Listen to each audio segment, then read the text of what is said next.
right? I mean, we're all looking at each other saying, yeah, there's a cliff over there, running as fast as we can towards this cliff. We're looking at each other saying, why aren't we stopping? So the narrative in Washington, which I think Jensen Huang is either reflecting or perhaps promoting, is that, China is completely unregulated, and America will only slow itself down if it regulates AI in any way.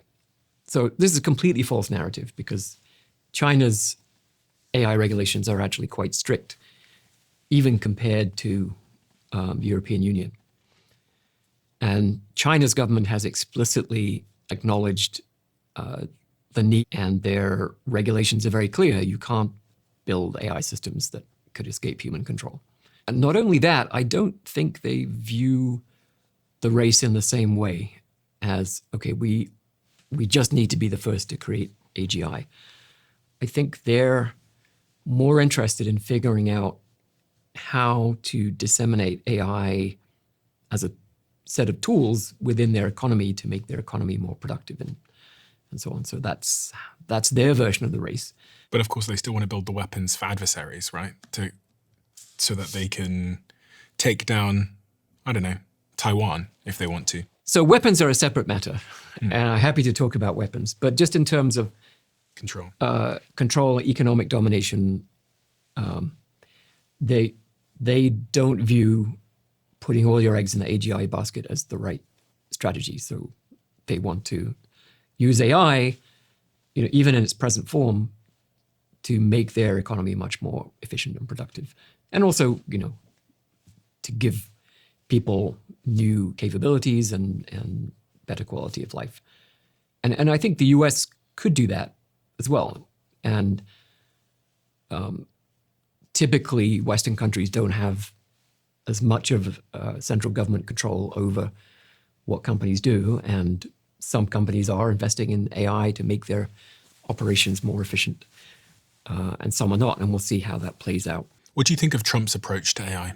So Trump's approach is, it's echoing what Jensen Huang is saying, that the US has to be the one to create AGI. And very explicitly, the administration's policy is to dominate the world. That's the word they use, dominate. I'm not sure that other countries like the idea that they will be dominated by American AI. But is that an accurate description of what will happen if the US build AGI technology before, say, the UK, where I'm originally from and where you're originally from? This is something I think about a lot, because we're going through this budget process in the UK at the moment where we're figuring out how we're going to spend our money and how we're going to tax people. And also we've got this new election cycle. It's approaching quickly, where people are talking about immigration issues and this issue and that issue and the other issue. What I don't hear anyone talking about is AI and the fucking humanoid robots that are going to take everything. We're very concerned with the brown people crossing the channel, but the humanoid robots that are going to be super intelligent and really causing economic disruption, no one talks about that. The political leaders don't talk about it. It doesn't win races. I don't see it on billboards. Yeah, and it's interesting because, in fact, so there's two forces that have been hollowing out the middle classes in Western countries. One of them is globalization, where lots and lots of work, not just manufacturing, but white-collar work, gets outsourced to low-income countries. But the other is automation. And some of that is factories. So the amount of employment in manufacturing continues to drop, even as the amount of output from manufacturing in the US and in the UK continues to increase. So we talk about, our manufacturing industry has been destroyed. It hasn't. It's producing more than ever, just with, a quarter as many people.